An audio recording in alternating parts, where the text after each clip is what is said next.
Alright, good morning mga boss, kamusta? So, meron na naman po tayong i-share sa inyong lahat. So, meron po akong ginawa ditong motor. So, napakadalang po ng ganitong nagiging sira sa motor. So, yung dinala sa akin to mga boss, hindi siya umaandar. So, pinagawa na sa iba itong motor na to. Tapos ang sabi nung pinaggawan, magpalit daw ng CDI. Ayan. Kaya meron siyang bagong CDI dito. Ayan. Bagong bili. So napagastos pa yung customer.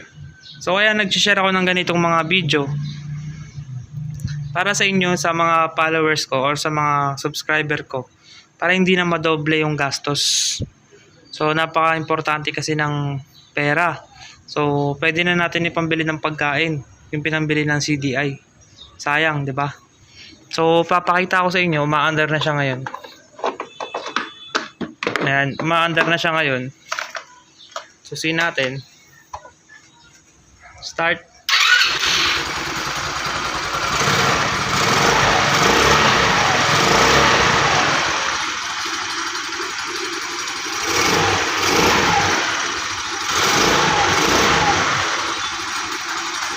Ayan, so yan mga boss, maandar na yung motor na to, pero hindi ko ginamit yung biniling bagong CDI.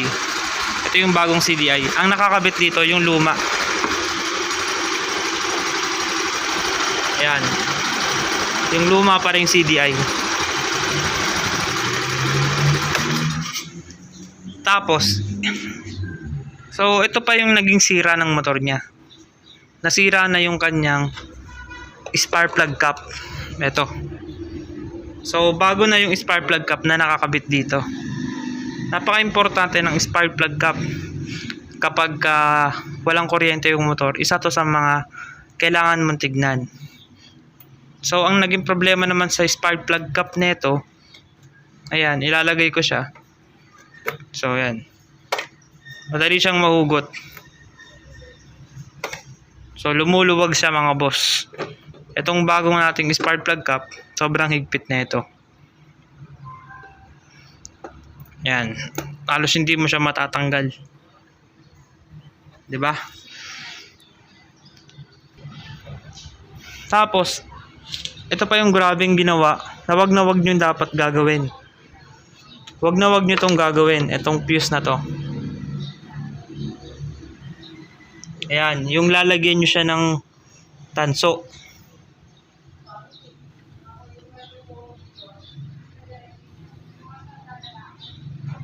Wag nyong gagawin to. Kasi pwedeng magkasunog yung motor. Katulad na nangyari dito. Nagkaroon siya ng sunog. So, ito yung dati niyang fuse. Wag nyong gagawin yan sa fuse.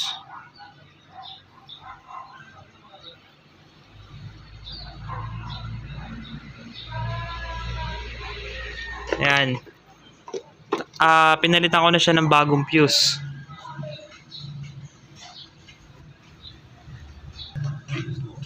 Ayan. So yan, pinalitan ko na yan ng bagong fuse. Ayan. Wag nyong gagawin yung lalagyan nyo siya ng tanso. So maraming madadamay. Katulad na nangyari sa motor na to. So, eto pa, tinanggal ko muna ito.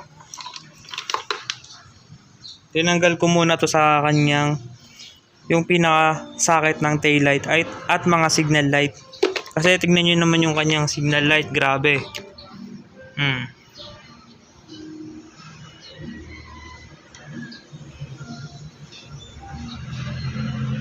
Grabe yung nangyari sa signal light.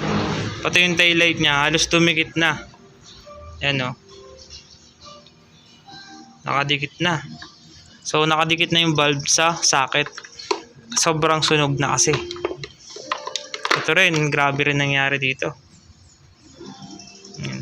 So kaya pala walang kuryente yung kanyang motor dahil sa mga sunog na nangyari sa wirings. Meron pa ako ipapakita sa inyo. Ito. Yan. Alam nyo kung saan to? Dito yan. Yan, nagkaroon dito ng sunog. Pero inaayos ko na siya. Yan, meron akong picture, ipapakita ko na lang sa inyo.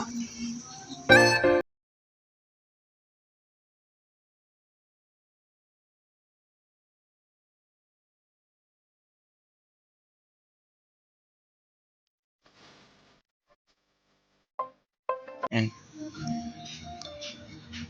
Dito yan, yung sunog na to. So, inaayos ko lang yung wirings. Pinagdugtong-dugtong ko. Tapos, tinanggal ko yung mga sunog. Yan. So, kaya ako tinignan dito. Kasi ang nangyari dito sa motor, habang tinetesting ko,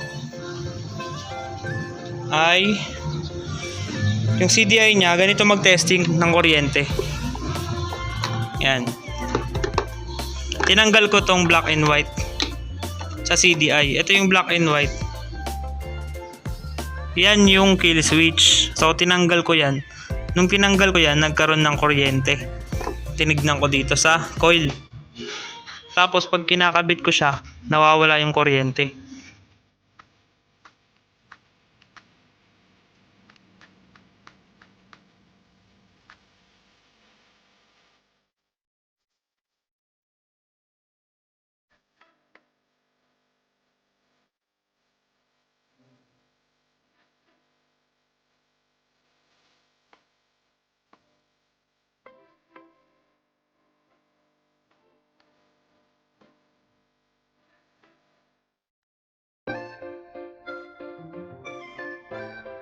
So, ibig sabihin, may problema sa linya ng black and white. Kaya tinignan ko dito sa susian.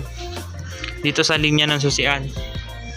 Ngayon, nung nakita ko dito, nung ko na nakita yung mga sunog na wire.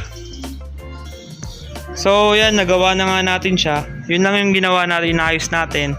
Tapos, mapapansin nyo, stock CDI pa rin gamit natin. Tapos, pinapapalitan pa nga to ng stator. Pero ako hindi naman ako basta-basta nagpapalit kasi sayang naman yung pera kung papalitan natin ng stator. Eh okay pa naman yung parts, pwede pa naman siyang gamitin. So kaya yan, hindi ko binaklas yung stator neto. Kasi tinignan ko siya, chinek ko ng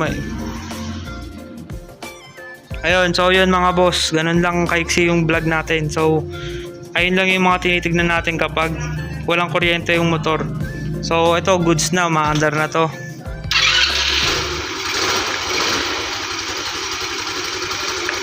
So, mabilis na vlog lang, mabilisan lang para ma-share ko lang sa inyo yung mga ginagawa natin. So, maraming salamat mga boss. Peace.